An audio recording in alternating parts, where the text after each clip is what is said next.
Assalamualaikum warahmatullahi wabarakatuh. Perkenalkan, nama saya Tikwa Arya Radityaantoro, biasa dipanggil Tikwa atau Arya. Saya dari kelompok 2 dari kelas 10-9. Saya di sini akan mempresentasikan penjelasan ilmu sosiologi. Sosiologi berasal dari kata Latin socius, artinya masyarakat, dan logos artinya ilmu. Maka sosiologi adalah ilmu yang mempelajari masyarakat.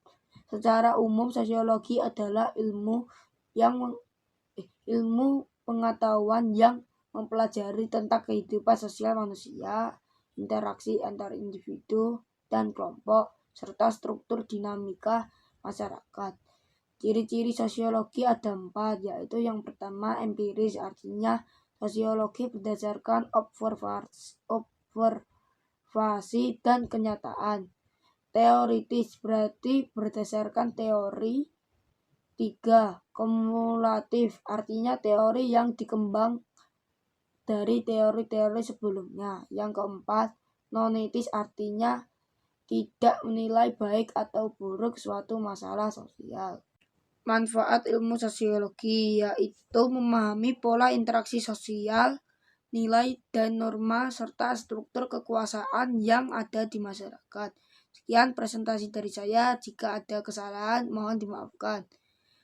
Sekian, saya akhiri. Wassalamualaikum warahmatullahi wabarakatuh. Assalamualaikum warahmatullahi wabarakatuh. Perkenalkan, nama saya Muhammad Ramadhani dari kelas 10-9 akan mempresentasikan tokoh-tokoh sosiologi.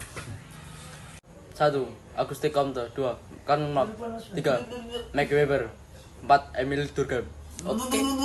Perkenalkan, nama saya Novela Salsabila Fausia, bisa dipanggil Vela, dari kelas 10-9 kelompok 2. Di sini saya akan mereview materi ciri-ciri sosiologis sebagai ilmu dan latar belakang kelahiran sosiologis. Yang pertama, saya akan mereview materi yaitu sosiologi sebagai ilmu. Jadi, sosiologi sebagai ilmu memiliki 4 ciri utama, yaitu empiris, teoritis, kumulatif, dan non-etis. 1. Sosiologis bersifat empiris.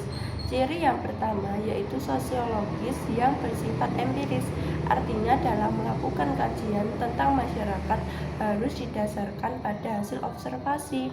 Kajian tersebut tentunya tidak spekulatif dan hanya menggunakan akal sehat. 2. Sosiologis bersifat teoritis. Sosiologis yang bersifat teoritis berarti sedang berusaha menyusun abstraksi dari hasil-hasil observasi.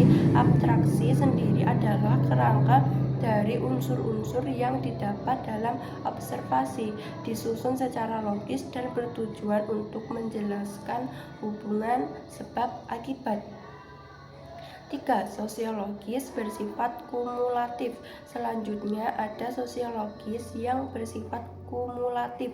Berarti teori-teori sosiologi terbentuk berdasarkan teori yang telah ada sebelumnya. Artinya teori-teori yang sudah ada sebelumnya diperbaiki, diperluas, serta diperhalus dari teori-teori lama. Assalamualaikum warahmatullahi wabarakatuh. Perkenalkan, nama saya Revia Yuda Caesar Nurani Nisila Liza, biasa dipanggil Nisila Liza. Saya dari kelas 10-9 kelompok 2. Di sini saya ingin mempresentasikan materi tentang objek kajian sosiologi, fungsi dan tujuan sosiologi. Objek kajian sosiologi. Objek kajian sosiologi adalah masyarakat dan interaksi sosial di dalamnya, beserta perilaku dan proses yang terjadi.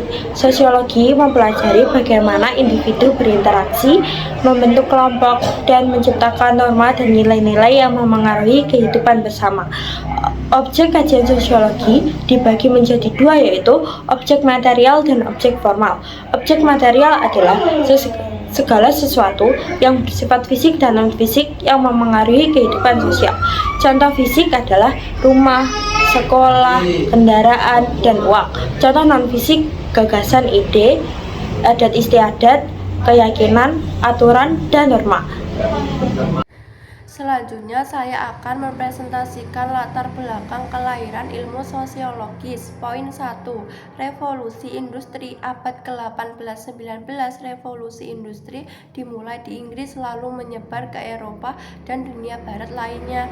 Dampaknya terhadap masyarakat urbanisasi cepat, petani pindah ke kota untuk bekerja di pabrik menyebabkan ledakan populasi di perkotaan, kelas sosial baru, munculnya kelas buruh, kolektor, dan pengusaha atau pemilik modal, berunjuk ketimpangan sosial, dan ekspirasi guru kerja dalam kondisi buruk dengan upah rendah, anak bekerja di pabrik dan jam kerja sangat panjang.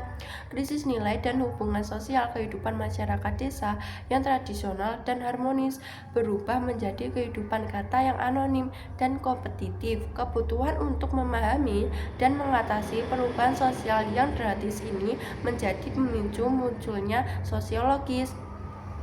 Poin 2.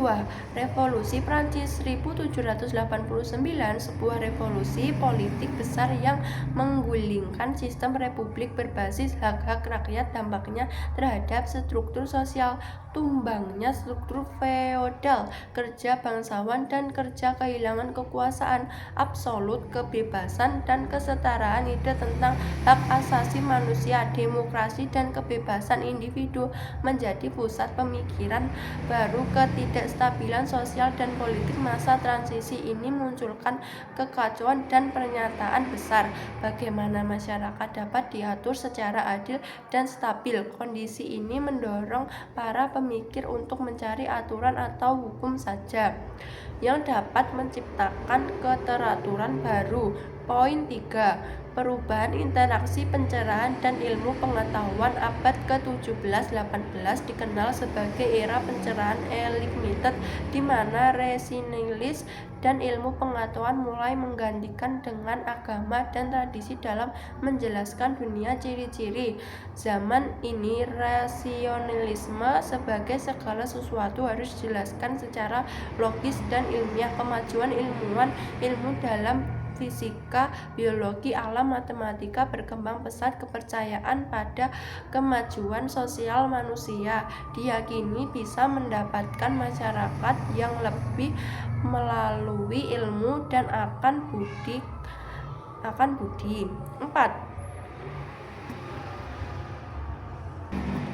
Poin 4. Krisis sosial dan moral di masyarakat modern. Perubahan ekonomi dan politik menimbulkan krisis identitas dan tantangan runtuhnya norma tradisional. Strukturnya sosial lama digantikan oleh tatanan baru yang belum stabil. Keterasingan sosial alinea dan individu merasa terasing dalam masyarakat industri meningkatkan angka bunuh diri, kejahatan, dan konflik kelas, mencerminkan adanya struktur yang perlu dianalisis secara ilmiah. Poin 5. Kebutuhan akan ilmu baru. Dengan semua perubahan besar di atas, masyarakat butuh ilmu yang mampu menjelaskan dinamika sosial sistematis, ilmu yang bisa digunakan untuk merancang kebijakan sosial, ilmu yang mengkaji hubungan antar manusia dan struktur masyarakat. Sekian dari presentasi kami. Apabila ada salah kata atau tidak sengaja, terima kasih. Wassalamualaikum warahmatullahi wabarakatuh.